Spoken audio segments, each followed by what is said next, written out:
All right, I hit record and it's time with Tom.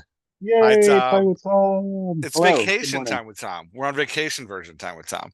Yes, usually it's in the evening and it's bright and early here at 7 a.m. Eastern time. So Yeah, I'm not sure how our dynamic will change when we're talking. Like, I'm halfway I'm through my probably first cup of more awake. coffee.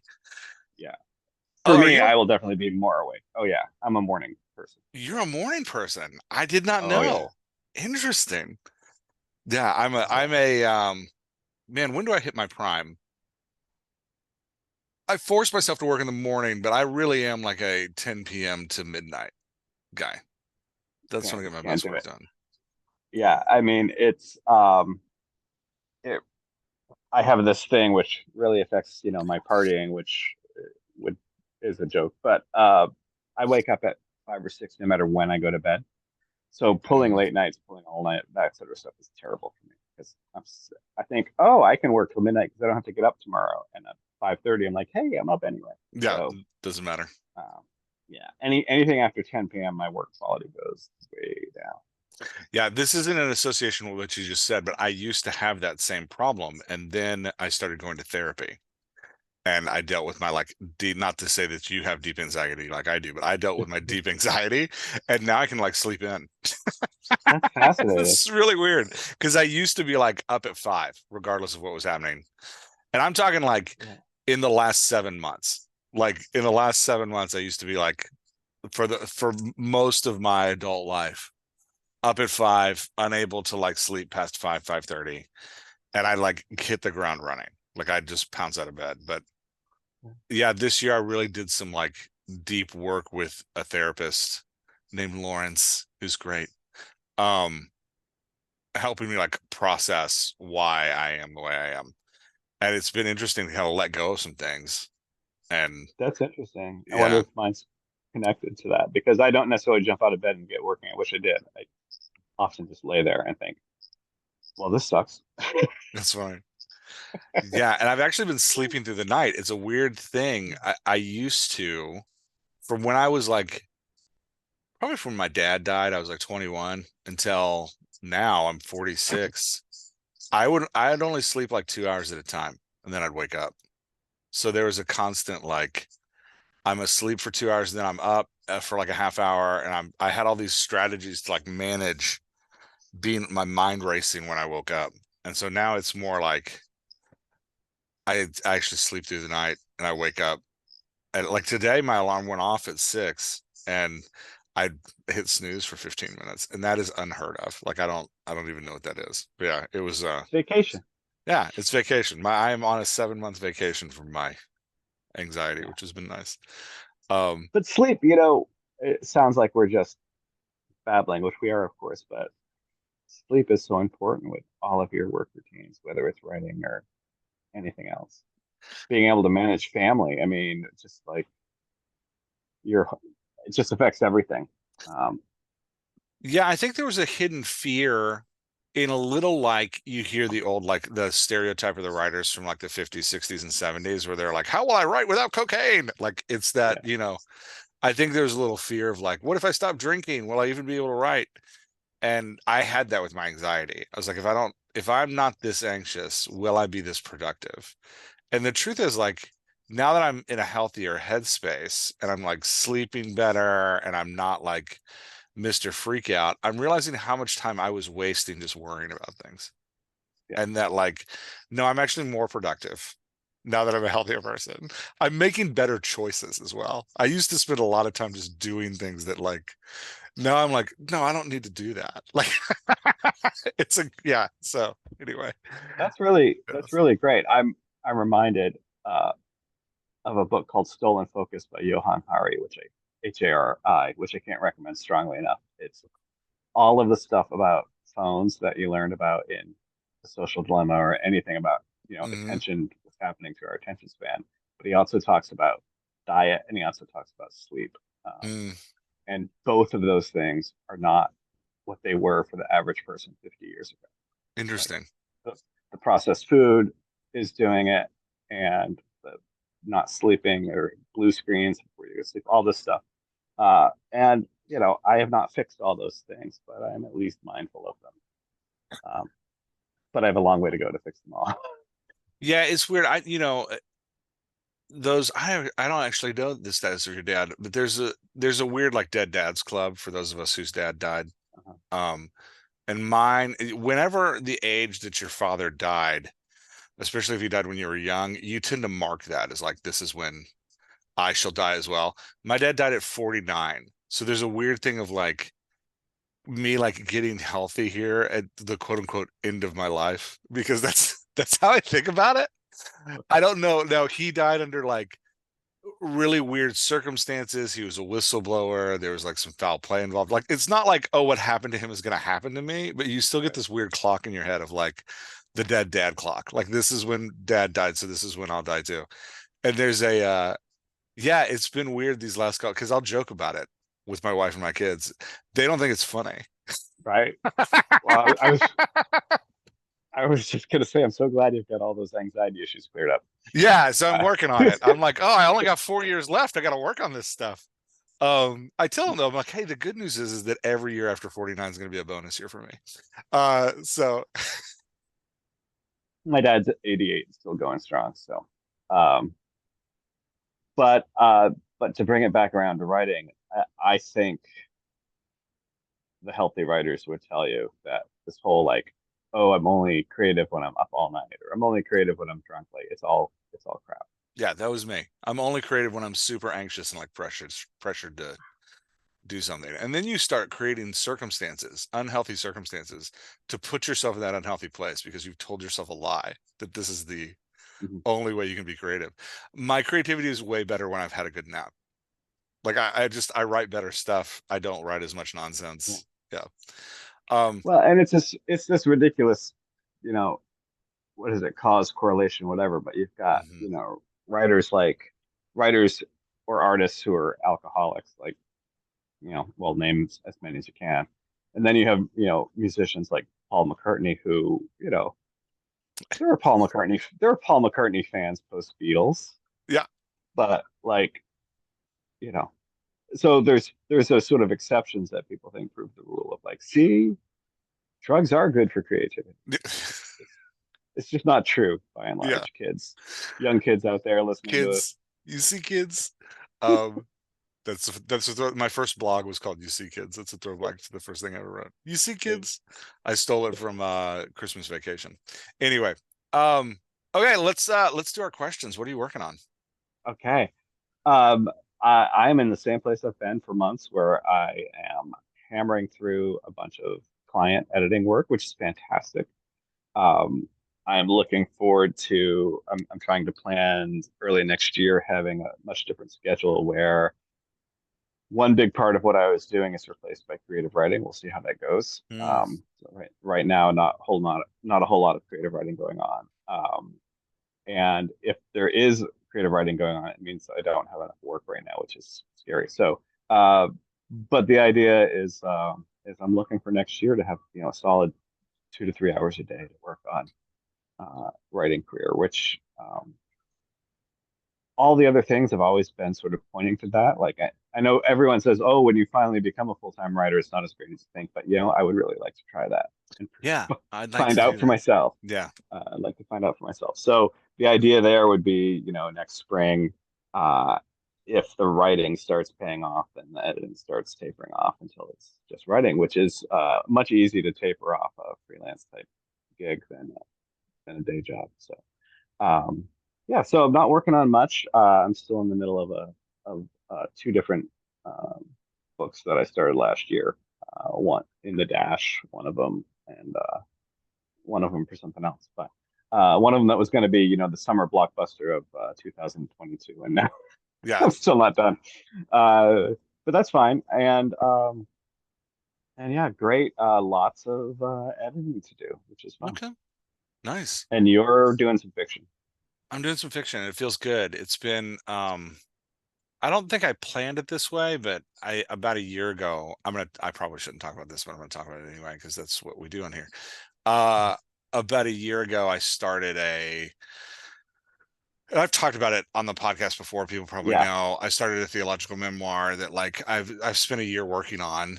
And then I started a podcast with it with a friend that was good, but nothing ever like the goal was like, okay, we're gonna build the audience for the book.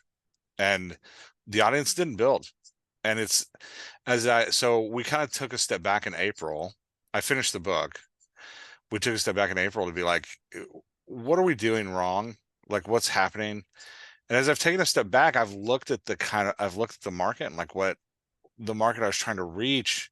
And I was like, I've been trying to reach this market for 2 years. Like I had a 2 years ago, I published a novel for that market that was also like theology centered. And I did what you're supposed to do. Like I went on a bunch of podcasts for people that listen there. And I even did the Tim Grohl thing where you like get to know some, like join the communities of some famous people in the community and like try to get in there. And I sold, it was my worst launch ever. I sold 100 copies of that novel, Hmm.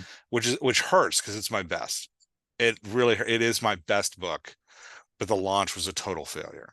And so um I'm trying to figure out A, how to relaunch that book, but B, just kind of going like, I don't, after now taking a couple of months off, going like, I don't think this community wants me. Like, I don't think I'm not who they want to listen to. Because it's not that other people, and this is where, being real about our art and the market, it's not that no one is taking off in this space. There's a lot of people doing what I'm doing that are like launching big books, doing big things in this space. I just don't seem to be the voice the community wants. And I'm not saying that as like oh, poor is me. I'm saying that as like a realistic, like, hey, Hmm. I got to be real about the investment I'm putting in.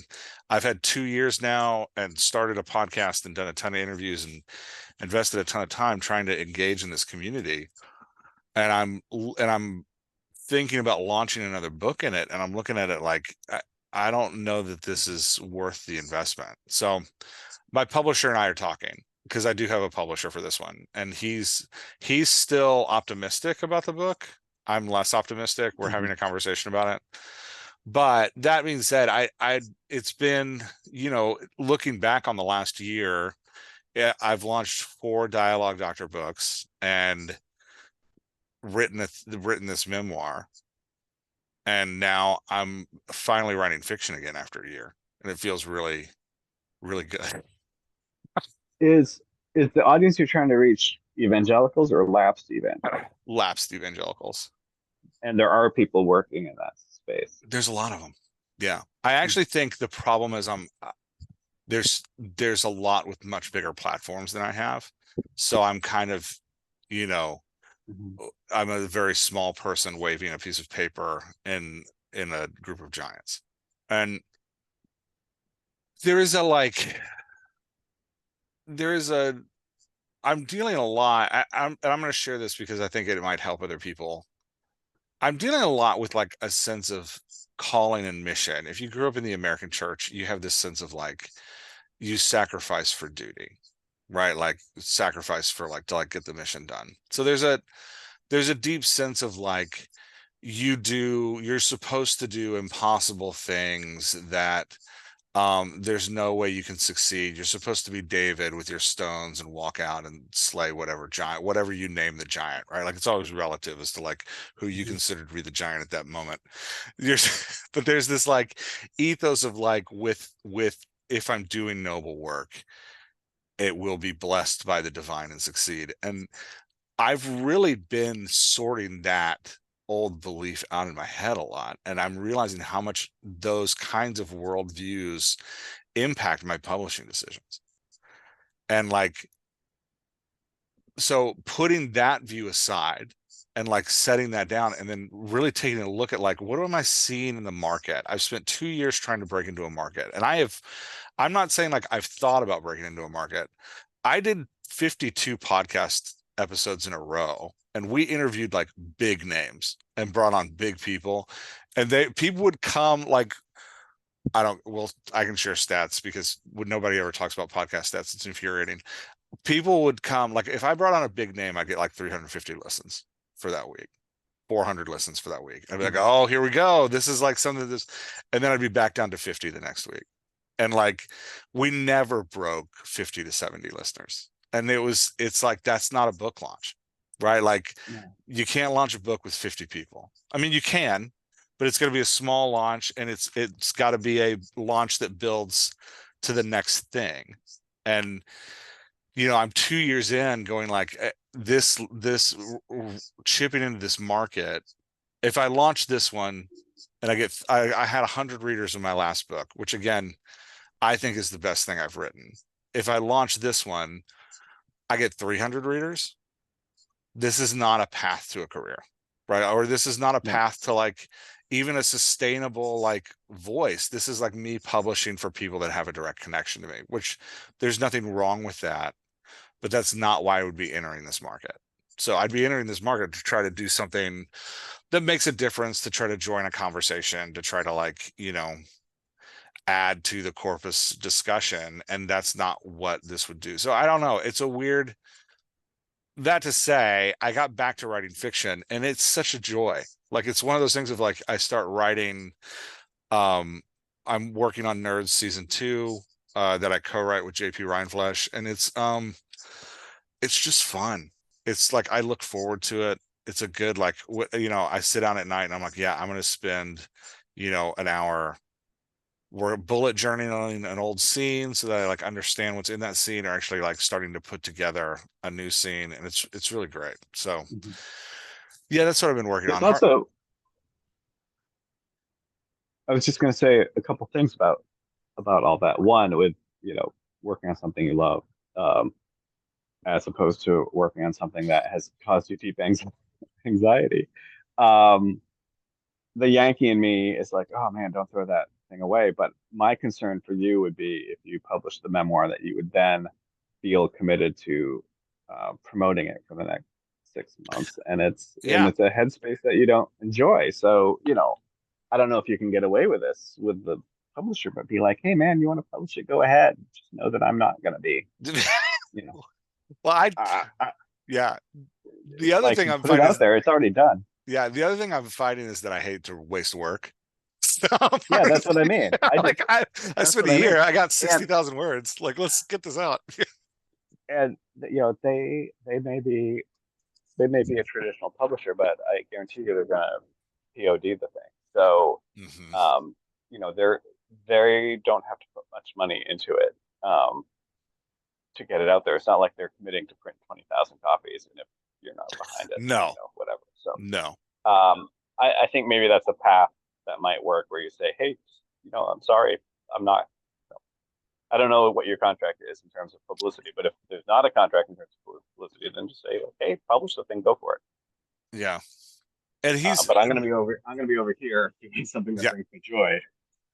the publisher I've been working with is great. He's fantastic. And I have no complaints. This has nothing to do with him or like it's literally just me as somebody who produces content, even removing the idea of writer from me, somebody who produces content trying to break into a market. I used to talk about it like, oh, this will be the third leg of my three-legged stool. Like I write fiction, I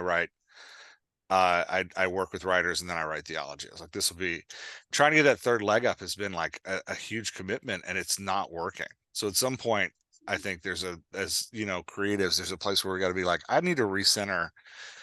It's not that my art is broken. The book's a good book.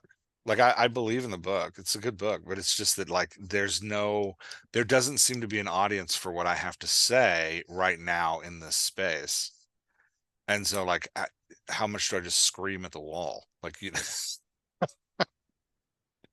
yeah, what's that old adage? If you if you're walking in a direction and nobody's following you, you're not a leader. That's that's kind of what I found of like, hey, let's go this way. And I'm over there by myself. Yeah. Like, oh, I'm over here alone. So yeah. Anything else you're working on?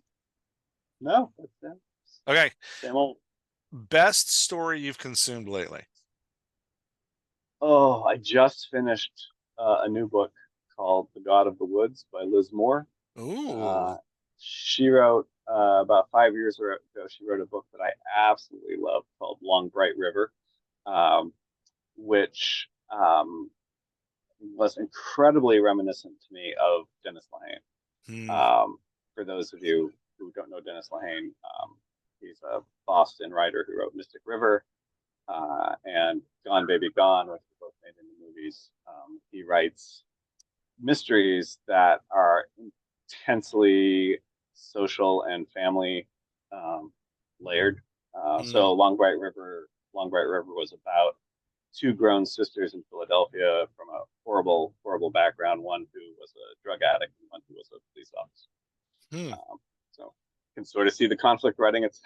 Writing itself. Yeah, yeah. Um, but I wish I could define this better and put it in a bottle to talk with better about writers, but there are certain writers I read who have a sense of what I can only call power in their prose. Jeanette Winterson is one.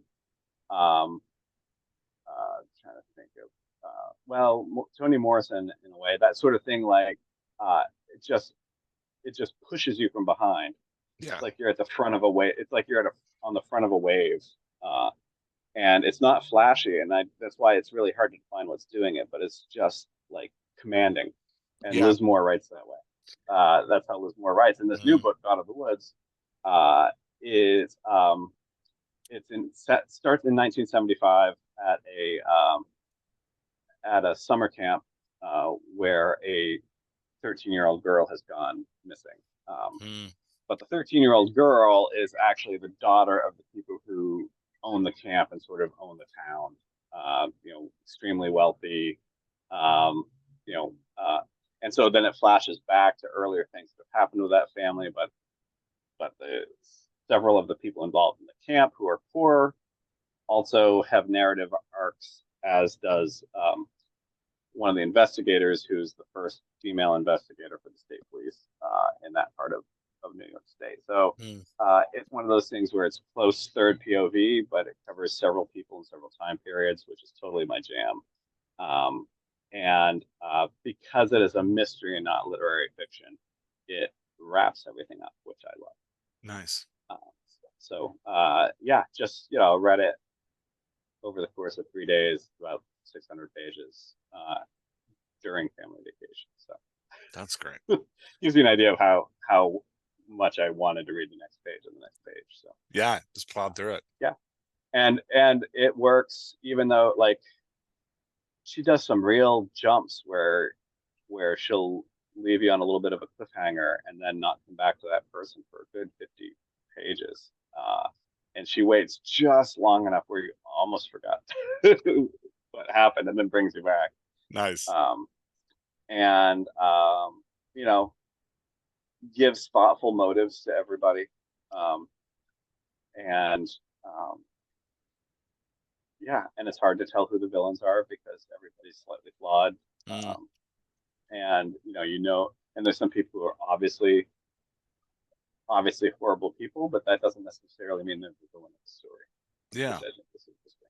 Yeah, that's And interesting. sometimes the horrible people actually didn't have anything. Mm. Uh, I like playing with the like expectations of readers and classification of characters that way. That's fun. yeah, yeah, Yeah. it's really done that. You? I just read The Wedding Date by Jasmine Gilroy. I think that is the first formulaic romance I've read, and I loved it. It was great. I was like, I Great, know why people like this formula, and this is my favorite. Um, Not what I usually read, but it was really good. I recommend it. but The it worked. characters are good. It works. I was like, oh, I get it. I could see it, and it's funny when you know the formula and you see the formula coming and you don't care. And that has happened to me with like detective novels because I grew up reading a lot of detective novels. Right. I'd be like, oh no, this is where this in this next chapter I'm gonna meet the actual person, the actual criminal. And so it was really good. I really liked it. But yeah, so I recommend. That's a good one. I Yeah, also just watched the TV show on Apple TV, Drops of God. Have you watched that? haven't heard of it. No, It is there's so much on Apple TV that's like nobody knows it's out there. there. Yeah, I know. I know. Well, we got Apple just to watch Ted Lasso, and then we stopped it just because, not that there's not a lot there, but there's just not enough time, not enough for all those subscriptions. Yeah. So this is about the world's greatest wine sommelier dies, and he's estranged from his family and students. He's like a jerk. And so he takes his best student and his estranged daughter, and he has them compete to win his entire inheritance in like a wine tasting competition, which I was like, I gotta watch this because this it's a world I have no idea what it is. Yeah. And like, I don't, come on, I've been poor. Most of my life, I'm not drinking fancy wine. I was like, but it's just interesting to me. And then B, the premise is fascinating. There's a competition. There's an inherent clock in the story. There's a competition going. Like, and I gotta say, I really enjoyed it. They do a massive amount of character change. Both characters go through. You watch these two contestants. They both, and it's set in Japan, which I love watching shows that I don't know the culture. So like Yeah. this was like super immersive for me, but they in like a new world. But the character growth really drove the story. Like it was a good, like, okay, these two characters are changing and growing. I can see them their like voice modulation through the thing. It was good. My only complaint was they had one of them is I don't know what you call them, but it's a type of person who like sees colors when they taste things. Hmm. And um Synesthesia, I think is called. yeah, synesthesia. They only do it for the first couple episodes and then they stop doing it. And I was like, no, it's so well done. It was because it was like she was walking through clouds of chalk. I was like, Yeah. I want more of that. Like I want, yeah, but they didn't. They stopped doing it. I get why it's time consuming. Like it's one of those Yeah. like, you know what's happening. We don't need to keep showing you. But part of like, I like the colors. But yeah, it was a good. If you're up for a weird experience into cultures you may not know, that was a really good, they do a good job with that story. Um, I will say, I my wife and I went on a double date last night with some friends, and I made us go to an Italian restaurant that has like really nice wines in it because I was like, oh, I'm gonna do what they're Because of the doing. show. Nothing. I was like, what should I taste in this one? He's like, this one is a dark cherry with a vanilla and oaky aftertaste. And I tasted it, I was like, it's red wine. This is like red wine. Yeah. I was like, my poor palate's too trashed with black coffee and Coke Zero. I can't actually taste anything but bitterness and anxiety. Yeah. So That's funny. It's the other great thing that is that that plot setup is such a trope, but to see it in a different setting and a different culture is great. I mean, my daughter is reading the Inheritance Games right now, which is a ooh, YA series about a teenager who is nice to this homeless guy who ends up being a billionaire and leaves her all of her money if she, sort of stays in the house with the rest of the family for a certain amount of time. nice. Of course, they all hate her. So, uh, but that sort of, it's rags to riches. It's ticking clock. Hmm. It's shot. It's reserved or downtrodden people coming into their own power. It's got all those tropes going on at once. And this just popped into my head because when we get to what doesn't work, I'm going to talk about something that has this actor in it. But I always come back to absolutely being surprised watching Squid Game a couple years ago when I had COVID. Um, that all I heard about it was that it was crazy and bloody and Hmm. crazy and like no, it had the most sort of ancient character arc, uh, voice development. One, that main actor was brilliant. But yeah, that show for anyone who hasn't watched it, it's not even remotely what you think it's going to be. Yeah. It's real character development all the way through, and just the sort of whether it's Sean Coyne or whoever, but that trope of putting your characters in increasingly difficult choices, like just and it never stops. Every time he arrives one difficult choice, it's like, okay, here's a harder choice. Hmm. Um, so always recommend that heavily for. And then people are like, really?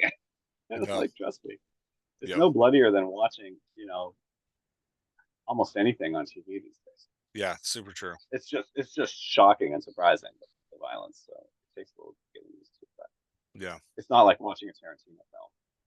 it's not No. Yeah. gratuitous. Yeah. It's thrilling. Like it's thrill. It's like, intense, but it's not like heads exploding. Yeah. Yeah. All right. Broken Story. I think last time we met, I had watched the first episode of The Acolyte and put it aside. And so I don't, a friend of mine was like, yeah, but it gets really good in episode five. And I'm like, oh. But the nice thing was the episodes are all under an hour long. But man, broken. But there were a few things that I wanted to talk about that I thought were interesting and super geeky, and only someone like you would be interested in the conversation. This So, is good because I didn't um, have a broken story, but I watched it and I had completely forgotten about it. So I guess this is my broken story as well. one, I mean, so one larger issue. I feel like, uh, and I admire, and I'm 100% behind Disney trolling the racist Star Wars bros. Yeah. And the fact that there are no white characters, or there are like two minor characters, Hmm. is like them saying, "You're upset about the African American lead. Let's really lean into Yeah. this." Yeah. But did There's you more realize? blue characters than there are African Yeah, American than there are white exactly. characters. Yeah. Did you?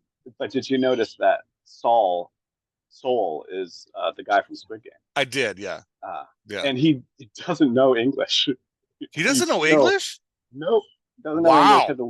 Had to learn it line by line. I'm sure he knows some now after Damn. that intense thing, um, but that guy's face, man, Yeah. he can do so much with his face. Oh. Anyway, if you're gonna stick it to somebody, and I always admire people who do, you got to do it.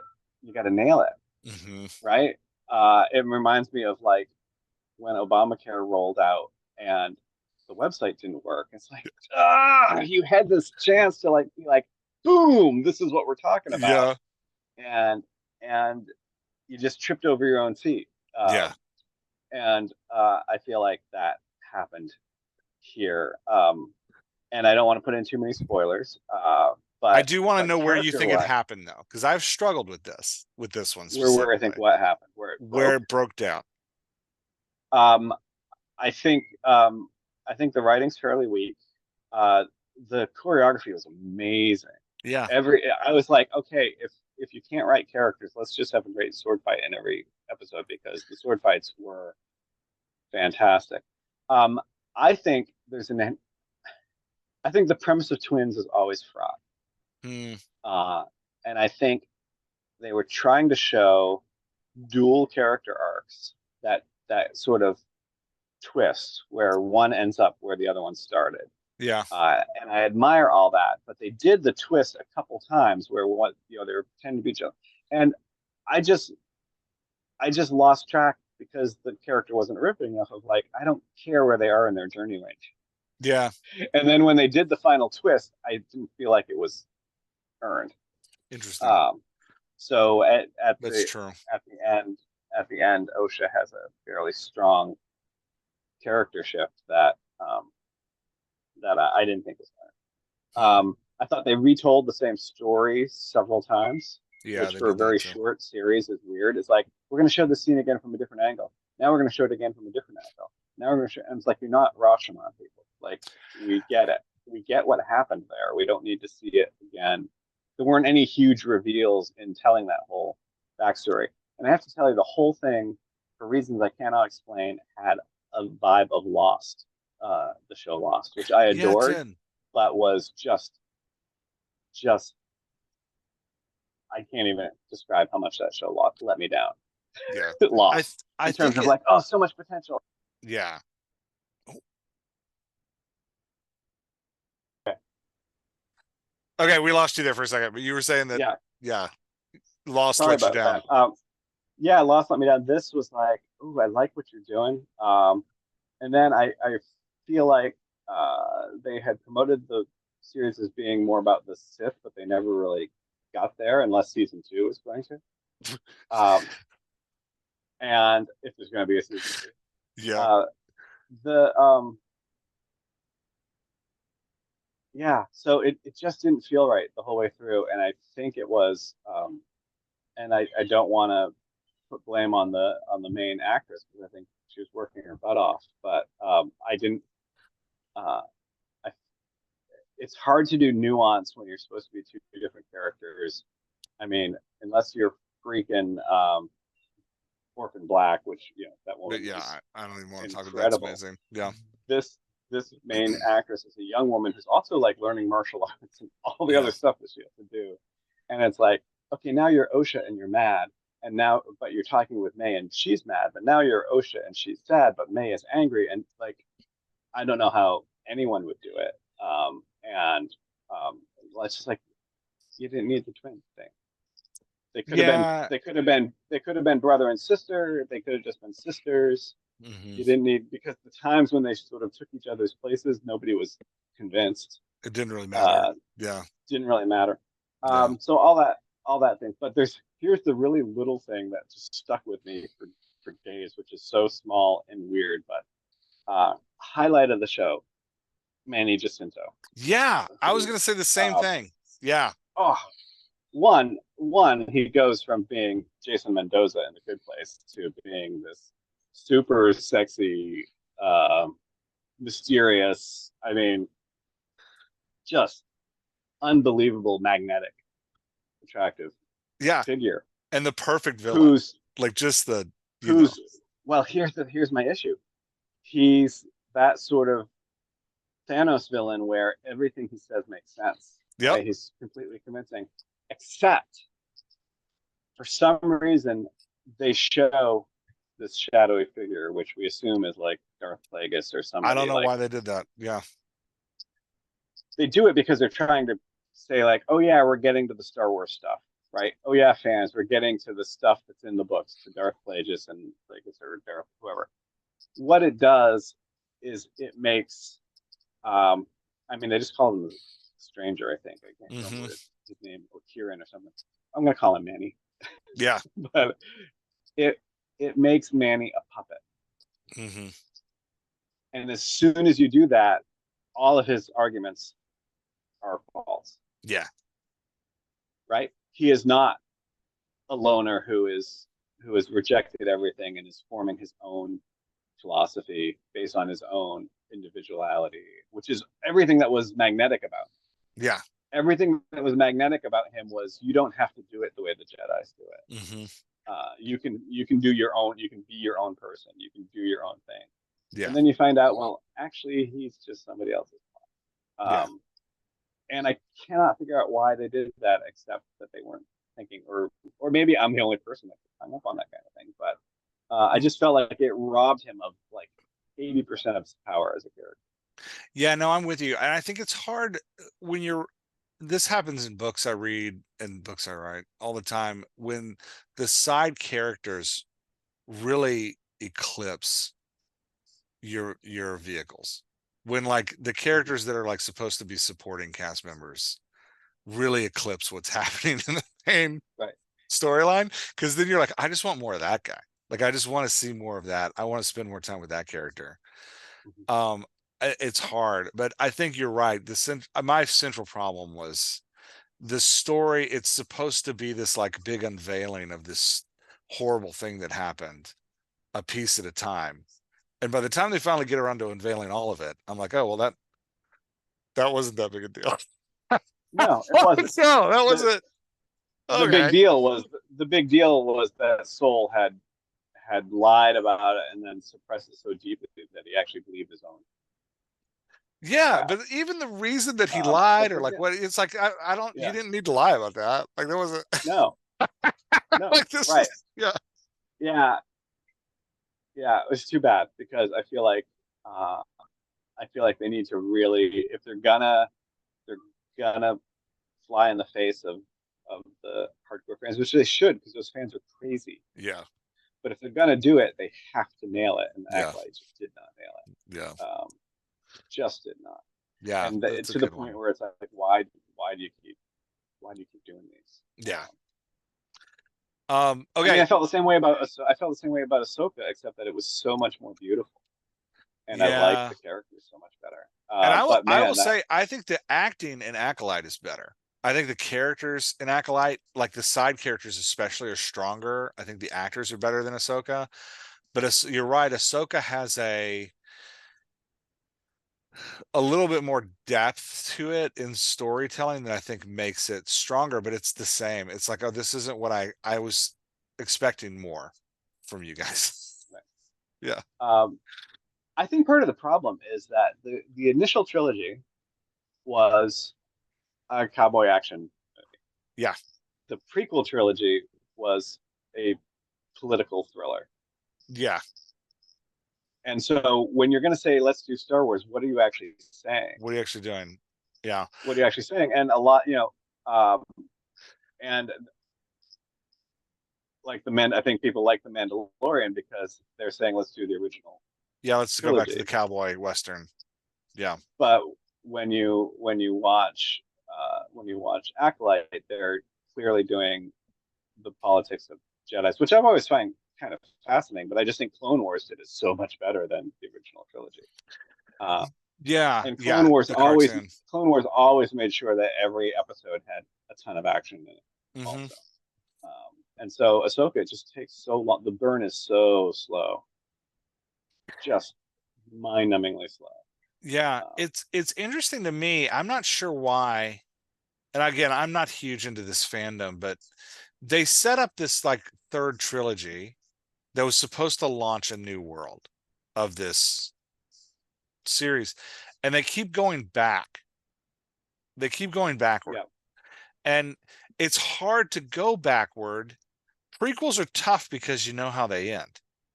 yeah, So like I know how Ahsoka ends. I know where this is going. I don't need this. So it's a weird strategy. I keep waiting for them to go forward and they keep living in the past. It's a weird, yeah, I don't know why yeah. that is. I don't know if they don't have enough I faith in the new world they built or like what's happening, but you know, yeah. it would be I don't like if know because Marvel all of a sudden came out with a new Captain America movie that was like, oh, this happened before in between Endgame and right. Well, they did they did that with Black Widow, yeah. and it was good, but it was you knew how it was going to end. So Yeah, the stakes are gone. You're like, I know where this is going. I don't need more. Yeah. Okay, last all question. right. Well, yeah, I was going to say we sort of beat that to death, but it Yeah, was we did. fascinating. Issues and problems you're pondering. Um, I can go first with this one. I Yeah. am, I work with a bunch of authors each week, and a reoccurring thing that I seem to be kind of floating around with a lot of them are communication of expectation and then payoff, or like the establishment of what the mystery of the story is and then what you're actually paying off. And I'm finding more and more, especially as I'm working with authors that want to be traditionally published, we build these giant opening scenes that are these like killer openings. But the book we want to write is like about a mom coming to know her kids, or about about twins who are like coming to terms with this trauma that happened. So the problem is you write this giant opening scene or this giant opening premise, and then you want to go do this like character exploration, and you're stuck having to pay this premise off the whole time. And it's And that you think that that's because they're listening to like podcasts like shit no one will tell you about writing and thinking like the opening's going to be amazing. Yeah, I think it's because we're like, if you don't stick it in the first three paragraphs, no agent or publisher's reading through. So the first three paragraphs end up being this like explosive giant thing, and then the rest of the story rolls out in this like, nice and kind of beautifully written, heartwarming drama. And I'm like, okay, the premise you're setting up isn't paying off in your story. And like this, Interesting. you got to keep this high. If you're going to write the high octane first chapter, you got to keep the high octane or at least bring it back through the story. And I'm telling you, like I've been working with like three or four writers right now where this is the consistent problem of they've That's nailed interesting. this opening. And I'm like, but your book doesn't this isn't what you're like, you nail this like bank robbery opening, but your book isn't about bank robbers. And so like we can't start the expectation of this is about bank robbers, and then it's actually a loving romance between two people that happen to meet during a bank robbery. Like this is not it's not how it works. That's a hypothetical. Nobody's writing that book. That's a hypothetical situation. But you get Yeah, what I'm but saying. that's Yeah. uh, It's just a the fascinating problem to me. I think it ties into the Acolyte a little bit, in which the premise that's established is that this is going to be about evil Jedi. And then yeah, about you're 2/3 of the way through, you're like, where are the evil Jedi showing up? right. Where are No, they? Yeah. it's about sisters. It's about sisters, but then we're going to muddle that so much that, Yeah. What's and this it's about actually? What yeah, are we paying off here? And I think there's something as writers we need to be aware of that I'm kind of working on personally and with like the people I edit around like what the premise you set up has to be the expectation. I don't even want to use the word premise because it's a loaded word. The expectation for the reader that you set up at the beginning, where you establish this is the journey we're on, has to be paid off. mhm. You can't bait and switch. It doesn't work. So there's a, yeah, I But kind of you struggle still with want that. that opening to be catchy and intense. I mean, the Yeah. flip side of that coin is my friend saying, "Yeah, but it gets really good at episode 5." I'm like, Yeah. "There's no answer for that." I ain't Like, gonna make it. I ain't gonna make it. yeah, and the big bait and switch there was like, you're going to put Carrie Ann Moss in an awesome action scene in the opening, and then like, then she's not Yeah. in the rest of the series. Yeah. And I Uh, actually emailed a friend the minute I watched the first one. I was like, I cannot believe that they just removed her from the show. Like it's a yeah, weird, because all the advertisement, everything was about Carrie Ann Moss as an evil Jedi. And then it's like, oh no, she's not around. It's like, oh, what are you doing to me? But yeah, anyway. well, that's really fascinating because I think it's a difficult dilemma because the idea of using a bank robbery to have two people meet is sort of good in theory, like catchy and intense. There's a lot going on, but you're right. Then people think like, well, where's the rest of the Yeah. If the rest of the fun? book they're sitting and having coffee, the Right. bank robbery doesn't fit. Like, And the sort of reverse of that is like the story that starts with um, the um, dad and the mom sort of uh, separating because of these long things that they can't fix, and that as as one of them is trying to sort of repair that relationship, things on the outside get more and more tense also, so that the mm, pressure ratchets up, yeah. so that you get to a place where they have to make a choice between career and family, or you know saving one kid or not the other, and so forth. But you know what I mean. You're building to something that's bigger later on, but you're starting with emotional intensity, Yeah. but not exterior fireworks. Yeah, it is. And it's a I'm big like difference. I'm rereading the book very slowly, the nonfiction book, the Power Broker by Robert Caro, which is the Mm-hmm. life of Robert Moses. It does that. It starts off with like a hey, this is a charming tale about a guy who rises to power, but then by the end you're like he is Darth Vader destroying the world, and like but it's this like slow build where you watch this deep character development. And I will say, as somebody who consumes stories, I'll take the set that over the you start with a pop and then there's nothing for 7 Mm-hmm. chapters. I'll take the slow build Yeah. over the pop anytime. But I think Yeah. I think there's a happy medium when I think of something like um, Under the Whispering Door, where it's like, hey, you're dead, Yeah. right? Yeah. But the thing is, the story is about, and the story is about connection It that he is. can't that he can't make until he's dead. Uh, but he's not dying in a plane crash or a volcano or something like that. Yeah, and I think Um, I think squinting at that story, the expectation pays off, right? The opening scene is we're having a witty and fun conversation about firing this woman. And then the next one is we're having a witty and fun conversation about you being dead. And then the rest of the book is witty and fun conversations. Like it Yes, pays off all the way through. I'm like, this right. works. That's what I'm Yeah. saying. But Yeah. you don't have to start slow. You just have to start in a way that is consistent with how you're going to proceed. Exactly.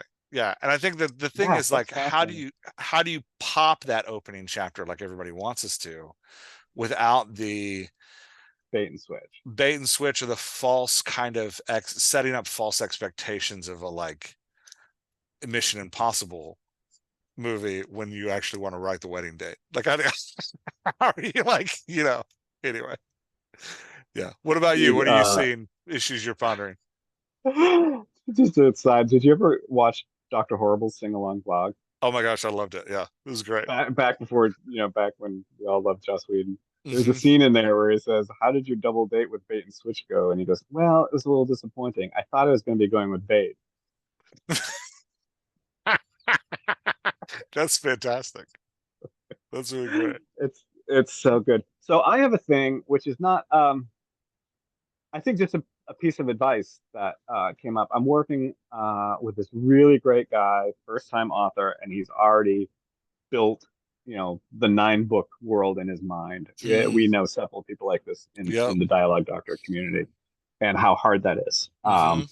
And just the most joyous conversations with him because only his wife has read any of his stuff. So for him to Mm, talk about this world that he's built with somebody else who's giving him good feedback, he's having a great time. I'm having a great time because mm, he's got fun ideas and such.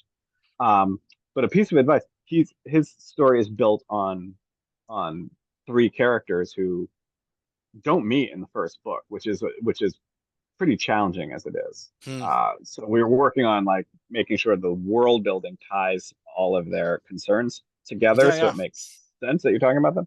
But but in book 1, one of the things that I realized that had happened was that one of the characters' arc was shorter than the other, Mm, and it just dragged out with filler.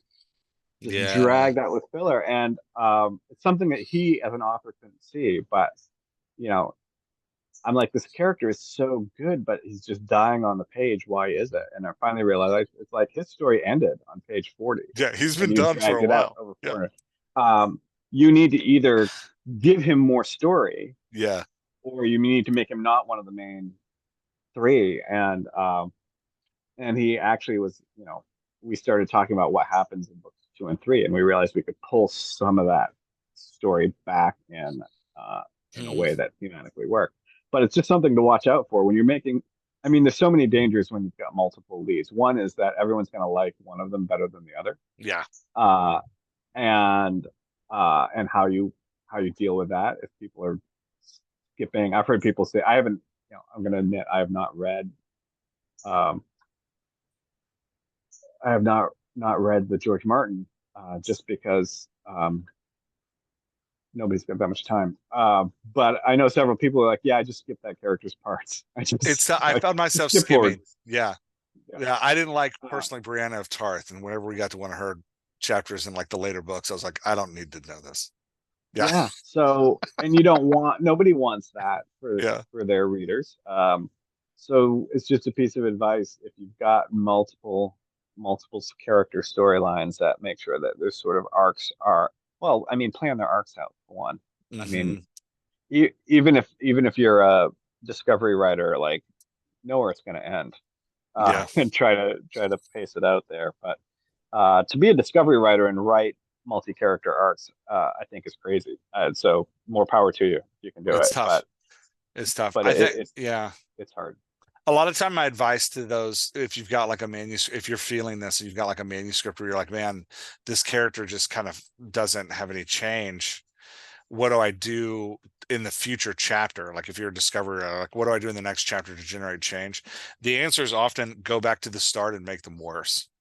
Like whatever their bad side was, you probably need to escalate it like 10 times more than it is so that you actually have somewhere to go with them. Because a lot of times you didn't start them broken enough. They're like Yeah. they're too made, so they heal too easily. And like, Or yeah.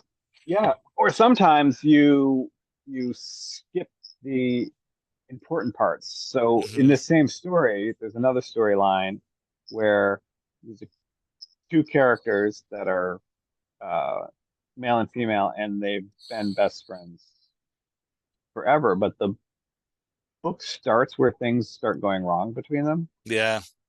and and it's like you need to have some scenes in here where they totally have each other's back, right? You Hmm. need to have some scenes in here where they and it also changes when things go wrong. I feel, my experience is that what you're looking at in that sort of situation is that there's an element of sadness Yeah. that you don't see when someone's just fighting with somebody that annoys them. Yeah.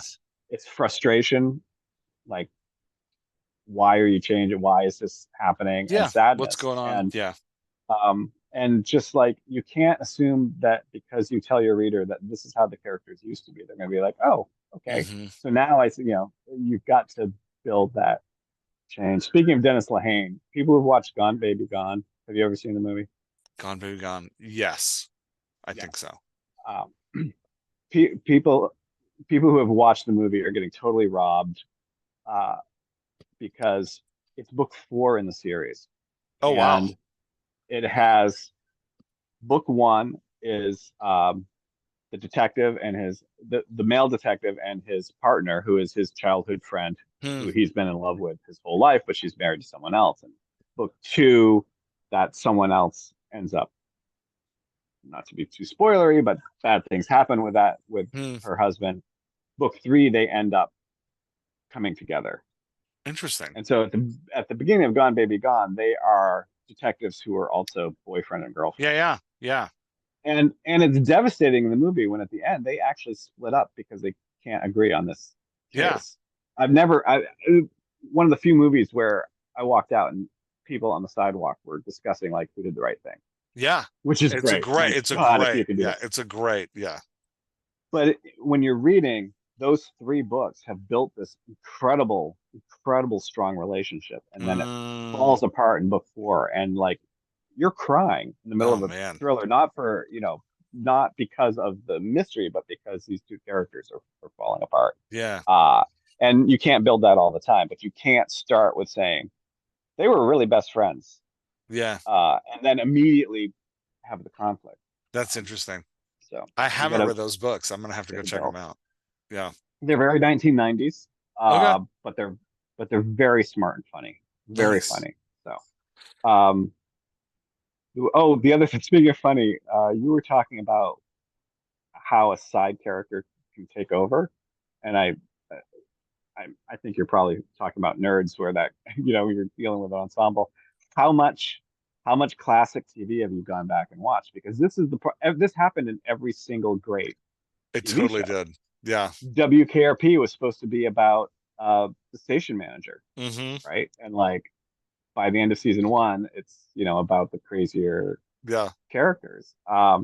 MASH is maybe the only one that really held it together around Hawkeye. But you look at Taxi, or you look Even at MASH though, like you um, get Klinger in there and you get like yeah, Radar and you get the Colonel, like it starts to, yeah.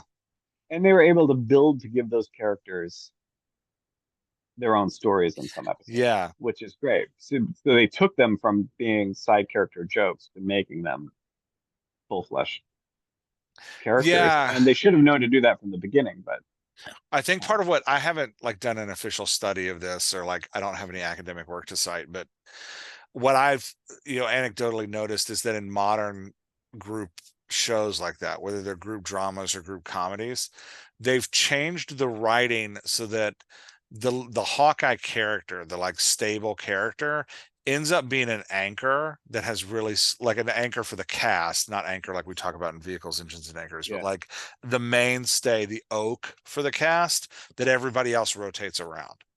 And so you get it doesn't mean that they're a perfect character, but like in Brooklyn Nine-Nine, Jake is the glue that holds everything. You make the central character the glue that holds everybody together. but he's not necessarily the main focus of each episode. Yeah, all the side you Yeah, just go which is ahead and great. allow the side characters to be Yeah, the main focus, and then that the center characters that glue. So they do the same in Parks and Rec. Leslie Knope is the like glue that holds everybody. She's got her own story, but she's kind of pulling everybody together. yeah. And the stories are actually about them. and she's like in the midst of all of it. Yeah. Yeah, I think so. I think writers have gotten smarter. Um, Good Place is sort of the same way. Like it's Hmm. Eleanor, but there's actually four of them that are the main characters. Yeah, and the Five, side including characters are Michael. just allowed to have bigger, louder Right. plots. Yeah. And so I guess I would say as advice to writers, if you're having that tug where like your main character doesn't seem, as exciting as your side characters, then give them room. Yeah. Let them run. Give the trick is not to put more of the crazy witty side character in. It's to give the crazy witty side character more depth and more growth. Yeah. 100%. Yeah. Because otherwise they're just going to overshadow it, Yeah. right? If you're Otherwise, just like, oh, this guy's funny, let's put him in every scene, then it's just, yeah. Yeah. Every time Jason from The Good Place comes on the show, you're gonna be like, I want more of that guy. Give him a lightsaber and let him look dark and brooding. That's fantastic. Yeah. All yeah, right, man. he's great. I'm I'm gonna Yeah, send great you to back to talk to you. vacation. Thanks for doing this Yeah, with me. all right. Head to the beach. See ya. Bye.